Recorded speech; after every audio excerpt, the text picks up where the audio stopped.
Sa masiglang mundo ng musika at pelikula sa Pilipinas, ilan lamang ang mga personalidad na nag-iwan ng marka sa puso ng madla sa loob ng ilang dekada. Isa sa mga haligi ng lokal na rap at pop culture sa Pilipinas na hindi malilimutan ay si Andrew Ford Valentino Espiritu, mas kilala sa pangalang Andrew E., ang tinaguriang King of Tagalog Rap.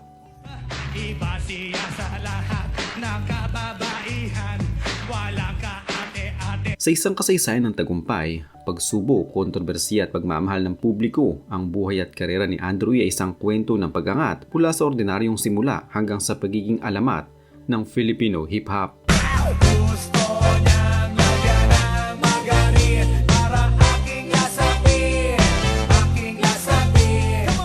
Ipinanganak noong 30 ng Hulyo 1967 sa Naga, Camarines Sur, ngunit lumaki at nagmula sa Parañaque. Si Andrew Ford Valentino Espiritu hindi agad nakilala sa mundo ng musika.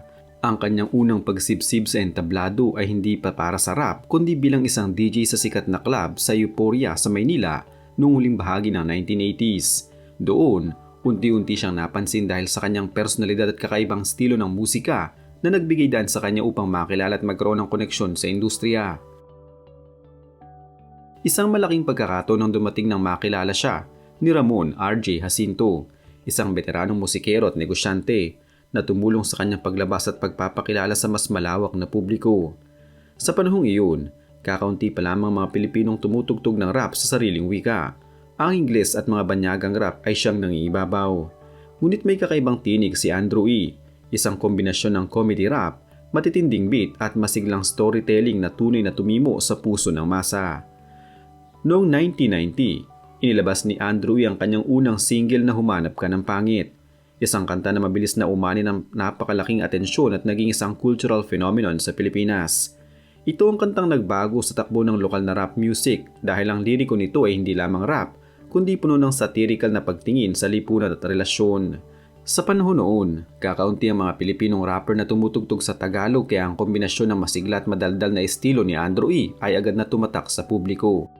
Dahil sa sobrang lakas ng epekto ng kantang ito, pati ang pelikula ay ginawa batay sa titulo at tema ng kanta, na pinamagatang Humanap Ka ng Pangit noong 1991. Ito ang kanyang unang malaking pelikula kasama sina Jimmy Santos at iba pang mga artista na lalong nagpatibay sa kanyang kasikatan bilang hindi lamang rapper, kundi artista ring may kakayahan sa big screen. Sa buong dekada 90, sunod-sunod ang naging hit singles ni Andrew E.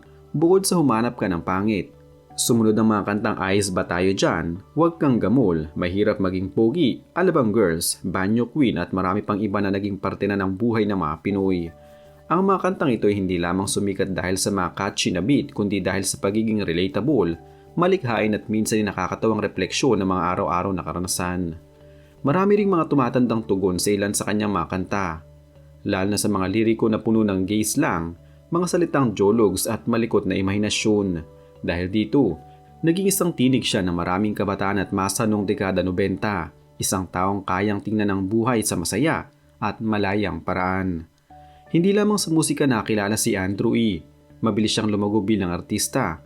Ang kanyang unang paglabas sa pelikula ay sa Humanap Ka ng Pangit noong 1991, ngunit sumunod pa ang iba't ibang komedyang tulad ng Mahirap Maging Pogi noong 1992, Bangers noong 1995 pati na ang Extrang Hero noong 1997. Ang mga pelikulang ito ay pawang comedy o musical na nagmamarka ng kanyang tatak bilang rap star na may kakayahang pagsamahin ng musika at komedya sa sinihan. Sa telebisyon, si Andrew E. lumabas din bilang hurado sa mga palabas tulad ng Showtime noong 2010 kung saan mas lumawak ang kanyang impluwensya hindi lamang bilang rapper kundi bilang personalidad sa mainstream media.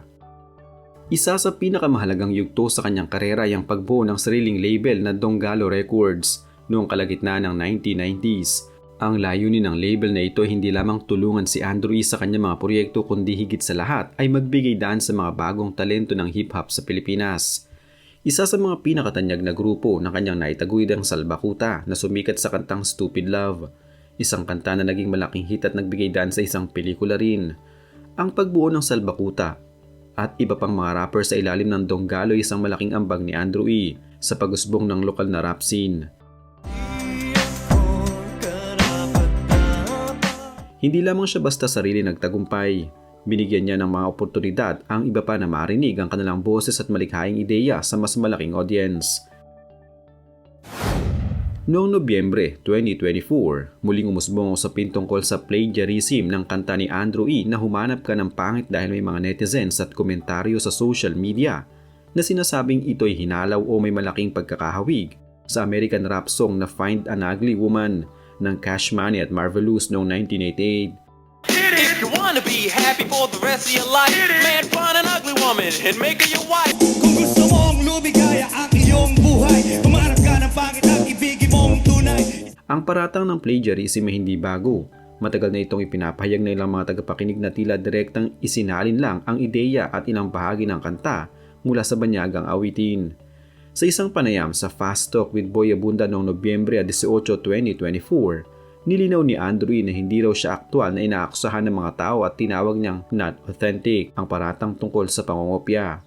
Pinunto niya na kung ang banyagang kanta rin ay hango sa mas lumang 1963 song na If You Wanna Be Happy, bakit ito hindi inaakusahan rin? Hindi niya tahasang itinanggi na may pagkakahawig ang mga kanta pero iginit niyang hindi ito malino na plagiarism ayon sa kanya. Hindi na nauwi sa formal na kaso o legal na desisyon tungkol sa copyright. Ang diskusyon ay nananatiling bahagi ng opinyon ng publiko at mga komentaryo online tungkol sa authorship at originality ng kanta. Si Andrew E. ay nagkaroon ng isang ordinaryong personal na buhay na kadalas ay puno ng mga tanong at intriga mula sa publiko. Ayon sa kanya, hindi siya nagkaroon ng celebrity girlfriend kahit pa nakatrabaho siya ng maraming mga artista sa pelikula at telebisyon noong dekada 90. Bagamat may mga rumors noon, nilinaw niya na ang mga naging karelasyon niya ay hindi bahagi ng showbiz love team kundi mas personal na aspeto lamang ng kanyang buhay. Mayroon siyang 3 anak at bagamat madalas siyang nasasangkot sa mga biro o diskusyon tungkol sa kanyang mga kanta at estilo, marapat ding kilalanin na bilang isang ama at tagapag-alaga ng pamilya, pinanatili niya ang pagiging mabuting haligi sa tahanan at tahimik na buhay kasama ang kanyang pamilya sa Parañaque. Hindi lamang sa Pilipinas sumikot ang buhay ni Andrew E. Sa huling bahagi ng dekada 90, siya ay nagtrabaho sa Japan kung saan kumunta siya sa iba't ibang club at naglabas pa ng ilang rap song sa Japanese tungkol sa mga karanasan niya bilang isang turista sa Tokyo. Ang stint na ito sa Japan ay hindi lamang nagpahinga sa kanyang karera noong panahon ng pagbabago, kundi nagbigay rin ng bago at malalim na perspektibo sa kanyang musika at estilo.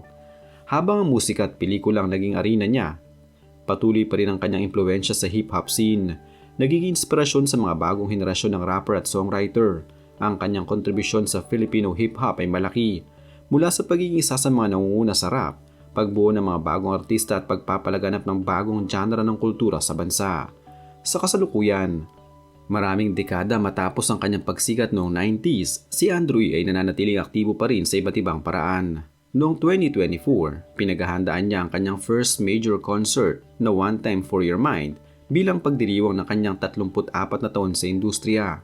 Hindi lamang basta nostalgia ang pinagdiriwang niya, kundi isang pagtanaw sa mga taong patuloy na nakikinig, sumusubaybay at sumusuporta sa kanyang musika at mga proyekto. Ang kanyang impluwensya ay nadarama pa rin sa mga fiesta, concerts at kahit sa mga regional gigs kung saan maraming taong nagtitipon upang saksihan ang hip-hop legend na ito. Bukod dito, meron din siyang mga planong pang international. Ayon sa ilang artikulo, isa siyang naghahanda ng Hollywood movie project na nakatakdang kunan sa Japan, kasama ng ilang personalidad mula sa ibang bansa. Ang buhay ni Andrew ay patunay na ang isang ordinaryong DJ mula sa club ay maaaring maging isa sa mga pinaka-iconic na personalidad sa Filipino music history. Ang kanyang musika at pelikula ay nag-iwan ng bakas sa kultura ng bansa at nagbukas ng pintuan para sa iba pang mga artistang Pinoy na sumubok sa rap at hip-hop. Ang kwento ni Andrew ay hindi lamang isang talaan ng mga hit songs, pelikula at tagumpay sa entablado. Ito ay isang salaysay ng tiyaga, tapang na sumubok sa bago at pagmamahal sa sining. Mula sa pagiging DJ sa club, sa pagsikat bilang rapper, sa pagangat bilang artista at mentor sa mga bagong talento, hanggang sa pagiging simbolo ng Filipino hip-hop, pinatunayan niya ang mga musika ay may kapangyarihang maghatid ng saya, inspirasyon at alaala sa bawat Pilipino.